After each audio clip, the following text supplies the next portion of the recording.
తగ్గించుకొని దీనురాలుగా అల్పురాలుగా ప్రార్థించడానికి నాకు ఇచ్చిన ఈ యొక్క సమయాన్ని బట్టి మీకెంతో కృతజ్ఞత స్తుతులు స్తోత్రములు చెల్లించుకుంటున్న తండ్రి గొప్ప దేవ నాయన. మరి ఈరోజు తండ్రి 28వ తారీఖు జూలై నాయన, మరి నీ యొక్క దాసుడు మీ దగ్గర ఉన్నాడని నమ్ముతూ స్తుతిస్తున్నాను. యేసయ్యా మీకు వందనాలు తండ్రి, స్తోత్రాలు ప్రభా. గొప్ప దేవ నాయన, మరి ఎన్నో కష్టాలు నష్టాలలో అనుభవించి నాయన నేను కూడా వినకుండా తండ్రి ఉంటున్నా ప్రభా. నాయన 30 సంవత్సరాలు నీ దగ్గర నీకు తెలుసుగా నీకు నాకు పట్టిన రోజులు ఎన్నో ఉంటున్నాయి దేవా. ఆయన మరి మధ్యాహ్నం కూడా తండ్రి ఆ బిడ్డను చూసి నాకు ఎంతో బాధాకరం కలిగి నాయన ప్రార్థించుకునే ప్రభా. మాకు ఇచ్చిన బిడ్డలను బట్టి మీకు వందనాలు స్తోత్రాలు చెల్లించుకుంటుండే తండ్రి. గొప్ప దేవా, మంచి ఆరోగ్యాలు ఇచ్చినారు తండ్రి, మంచి తెలివిని జ్ఞానం ఇచ్చినారు దేవా. నాయన మరి నా తండ్రి పొద్దు 6 వెళ్ళి 7వ సంవత్సరం వస్తుంది ప్రభా. మీకు వందనాలు స్తోత్రాలు చెల్లించుకుంటున్నాను తండ్రి. గొప్ప దేవా నాయన, మరి ఎంతోమంది నాయన అనాథులు నాయన, మరి తెలివిలేని వారు ఎంతోమంది ఉంటున్నారు ప్రభా లోకంలో ప్రభా. వారిని అందరినీ మీరు ముట్టి స్వస్థపరిచి మంచి ఆరోగ్యాలు ఇచ్చి మంచి తెలివిని జ్ఞానం ఇచ్చి నీ కొరకు మీ మహిమార్థం కొరకు అందరు ఎదురు చూసే బిడ్డలుగా ఉండగలుగుటకు సహాయం చేయమని అడుగుతూ స్తుతిస్తూ ఆరాధించుకుంటుండ దేవా. యేసయ్యా నాయన, మరి ఇప్పుడు మేము ఇక్కడ వచ్చి ప్రార్థించి నీకు మాకు ఇచ్చిన ఈ యొక్క కొద్ది సమయాన్ని బట్టి మీకు ఎంతో కృతజ్ఞత స్తుతులు స్తోత్రములు తండ్రి. మరి పిల్లలు నాయన, మరి బేబీ మరి రాంజులు ఆశీస్ రాలేదు తండ్రి, వాళ్ళని కూడా కాపాడి భద్రపరచు నాయన. ముఖ్యంగా ఆశీస్ను ముట్టండి, స్వస్థపరచండి, మంచి ఆరోగ్యంలో ఉంచి నాయన తిరిగి మరి తొందరగా ఇయ్యాలను రేపు ఇంటి చేరగలుగుటకు కూడా సహాయం చేయమని అడుగుతూ స్తుతించుతూ ఆరాధించుతూ నాయన ఇక్కడికి వచ్చిన ప్రతి ఒక్క బిడ్డను మీరు జ్ఞాపకం చేసుకొని మీ కృపలో భద్రపరచండి, మీ సన్నిధానంలో ఉంచండి తండ్రి. ప్రతి అపాయం నుండి కీడు నుండి తప్పించి పోయేటప్పుడు వచ్చేటప్పుడు నాయన నీ యొక్క కాపుదల భద్రత నుంచమని అడుగుతూ స్తుతిస్తుంటున్న దేవా. ముఖ్యంగా తండ్రి రాత్రి ఎంతో భయంగా నాయన మరి చిన్నపాపను గురించి బాధపడి ఉంటున్నాం తండ్రి. నీ కృపతో నీ యొక్క ప్రేమతో నాయన బిడ్డకు ఎటువంటి హానికరం జరగకుండా ఇంటి చేర్చినందుకు మీకు వందనాలు స్తోత్రాలు చెల్లించుకుంటూ ఈ కొద్ది చిన్న ప్రార్థన యేసయ్య నామములో అడిగి వేడుకొని ప్రార్థిస్తున్నాను తండ్రి. పాట పాడండి, ఒక పాట.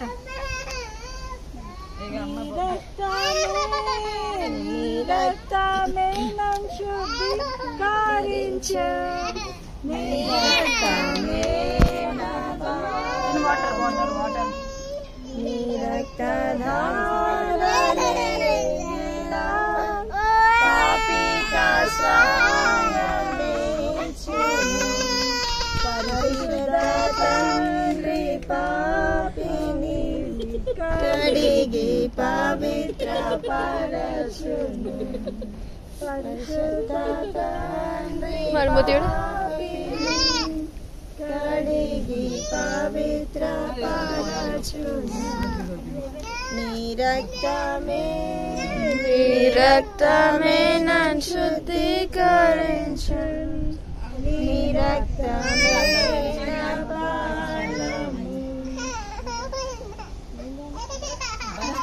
ఏమంటా వాడికి అట్టిపండు తింటాడు. అట్టిపండు తీసి కింద పడాల, పట్టుకుంటాడు, ఆయనని పట్టుకుని కింద పడాలి.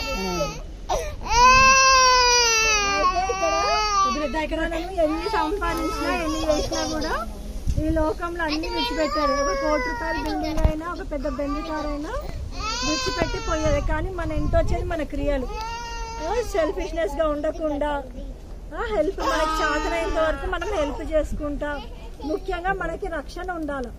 యేసుక్రీస్తు రక్తంతో మన పాపాన్ని కడగమని చెప్తే అప్పుడు దేవుడు మన హృదయంలోకి వచ్చినప్పుడు పరిశుద్ధంగా ఉన్న స్థలంలో దేవుడు నివసిస్తాడు. పరిశుద్ధమైన బైబిల్ మనం పట్టుకున్నాము, మనం కూడా పరిశుద్ధంగా ఉండేటట్లు దేవుడు ఏమన్నాడు, నేను పరిశుద్ధంగా ఉన్నా మీరు కూడా పరిశుద్ధంగా ఉండండి అని అంటున్నాడు. కాబట్టి మనం ఇది ప్రతిరోజు ఏంటంటే ఒకసారి స్నానం చేసుకొని జీవితాంతం అట్లనే ఉండం. కాబట్టి ప్రతిరోజు మనం ఏం చేయాలంటే అడగాల, దేవా నాలో తప్పిదం ఏమైనా ఉందా, నాకు తెలిసి కానీ తెలియని కానీ పాపాలు ఏమైనా ఉంటే నన్ను క్షమించండి అయ్యా. నాకు మీ స్వరాన్ని వినిపింపజేస్తురండి, తద్వారా మీ స్వరంలో నేను నచ్చేటట్లు. మనిషితోటి మనము మనిషి శక్తితోటి సామర్థ్యంతో మనం ఏమి చేయలేము. మన తెలివితోటి మన చదువుతోటి మన ఉద్యోగంతో కూడా ఏమి చేయలేము. ఎందుకంటే ఎంతో మంది చదువుకొని కూడా ఉద్యోగం రాని వాళ్ళు ఉన్నారు. ఎంతో మంది ఏమంటారు, ఇప్పుడు ఎంతో మంచి పిల్లగాడున్నా కూడా మాటలు రాలేకపోతున్నాయి అని అంటున్నారు. చెప్పలేము, అవయాలన్నీ మంచిగా ఉన్నా కూడా ఏదో ఒకటి మనం చెప్పాలి. కాబట్టి మనము థ్యాంక్స్ చెప్పాలి. బుర్రని బట్టి, కాళ్ళని బట్టి దేవా థ్యాంక్ యూ, మీరు నాకు ఇంత సహాయం చేసింది. అన్నిటికంటే ముఖ్యమైనది థ్యాంక్స్ చెప్పాలంటే దేవుడు మనల్ని క్రైస్తవ కుటుంబంలో జన్మింపజేసిండు. చాలా మందికి రక్షణ అంటే తెలీదు. చాలా మందికి రక్షణ ఏమంటారు, క్రైస్తవ కుటుంబంలో పుట్టి కూడా రక్షణ అనేది తెలియదు, మారు మనసు అనేది తెలియదు. కానీ దేవుడు కృప ద్వారా మనకి తల్లిదండ్రులు రక్షణార్థమైన తల్లిదండ్రులను మనకి ఇచ్చినందుకు దానికోసము మనం ఎంతో కృతజ్ఞతమై ఉన్నాం. మనం రక్షించబడినందుకు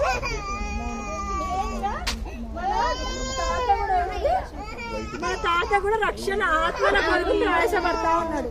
కాబట్టి మీరందరూ కూడా గుడ్ చిల్డ్రన్ కాబట్టి మీరు ఎప్పుడు చూసినా పత్రికలు పంచుతా ఉంటారు కదా. పిల్లలు ఆఫీస్ రూమ్ నుంచి పత్రికలు తీసుకొని రోడ్డుకి వెళ్ళి పత్రికలు ఇస్తూ ఉంటారు.